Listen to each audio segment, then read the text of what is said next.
Shut up. You had me. Just shut up. You had me at The title. Yes. And welcome back to the Ruby Tuesday. My name's Ruby, and this is my review for Netflix's original film, Chicken Hair and the Hamster of Darkness. If that doesn't get you excited or just make you giggle just by the title, Chicken Hair and the Hamster of Darkness, if that doesn't give you an inkling as to what you're in for, then this is probably not the film for you. But I'm always looking out for new animation films to see whether it's going to be something that an adult can watch and enjoy regardless of the age demographic, or whether it's another one that I can watch with my family or younger people in our extended family, whether this is something we can sit around a meal and enjoy this, whether it's not going to be too cringy. Is there something for the adult? Is there something for the kids? Will this be one to watch, or is it a one-time thing that where you can fall asleep to but the kids will watch?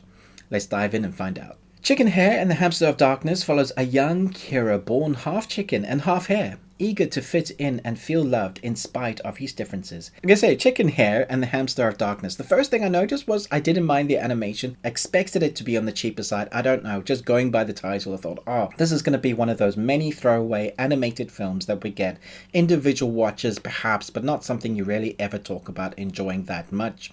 One-time watches, and that was my perception of going into this. And even looking on IMDb at the directors and the writers' previous works didn't fill me with much hope. This animation's pretty decent. The thing that works well is the theme that they're trying to get across in the storyline. So in amongst the adventure that we have, the theme is be yourself. Relish your differences. So no matter what you look like, what beard you have, what grey you have going, perhaps you have an extended earlobe. I don't, but I'm just trying to give you examples. People look different and often are teased, or sometimes your own worst enemy is the battle that you have inside your mind. And that's the theme that they have here. It's quite an adult theme, but I think they portrayed quite well that kids watching this will be like, yeah, I am different, but I'm gonna celebrate that. And I think adults watching this might have forgotten that actually they look a little different, and perhaps the boss said something to them that wasn't quite nice about how big they are, how tall they are, how small they are, and they took that to heart. And you watch a film like this with your family and the message comes across. I think they're doing a good job with telling you what the theme is. Okay, so that's the theme. Is it any fun to watch? Yes, it is. It's totally Indiana Jones and the Last Crusade. I think that's the one. The boulder rolling, the hat, the whip. It steals from Indiana Jones. Even the theme, the score theme, is as close to the Indiana Jones in parts theme as they could get without being in trouble.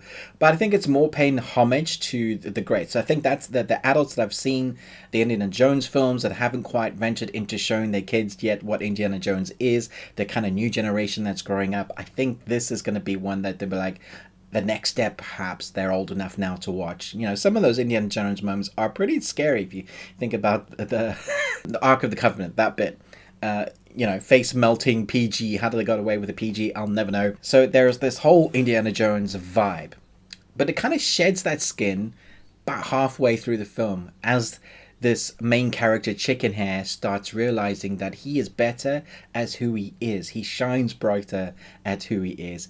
And that's when you're like, yeah, you're really rooting for him. The adventure is there. The shenanigans that they get up to. There is this core team that is brought together to save the day. I'm not going to spoil the story for you because I think it's quite easily spoiled. Pretty generic story. You can guess where it's going to go.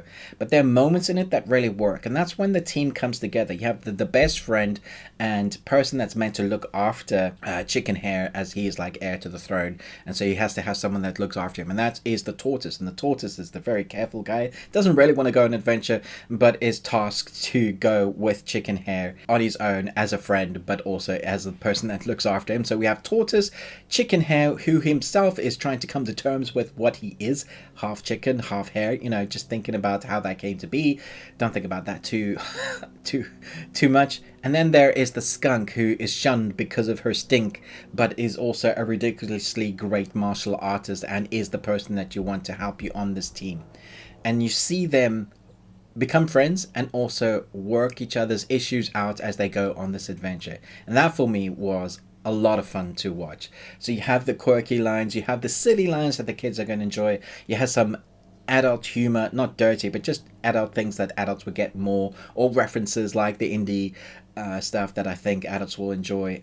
All in all, I think this is, you can watch this as an adult and enjoy the animation and go, well, that was better than I thought. You'll enjoy the animation style itself, the theme, what it's teaching. But as a family, I think you're going to love getting around the screen, watching this with, popcorn and a drink, and just like laughing together or giggling like I wasn't expecting that, or what the hell are those pigs? How do those pigs even function? Why are they square? There are moments on that really embraces the silliness but also works.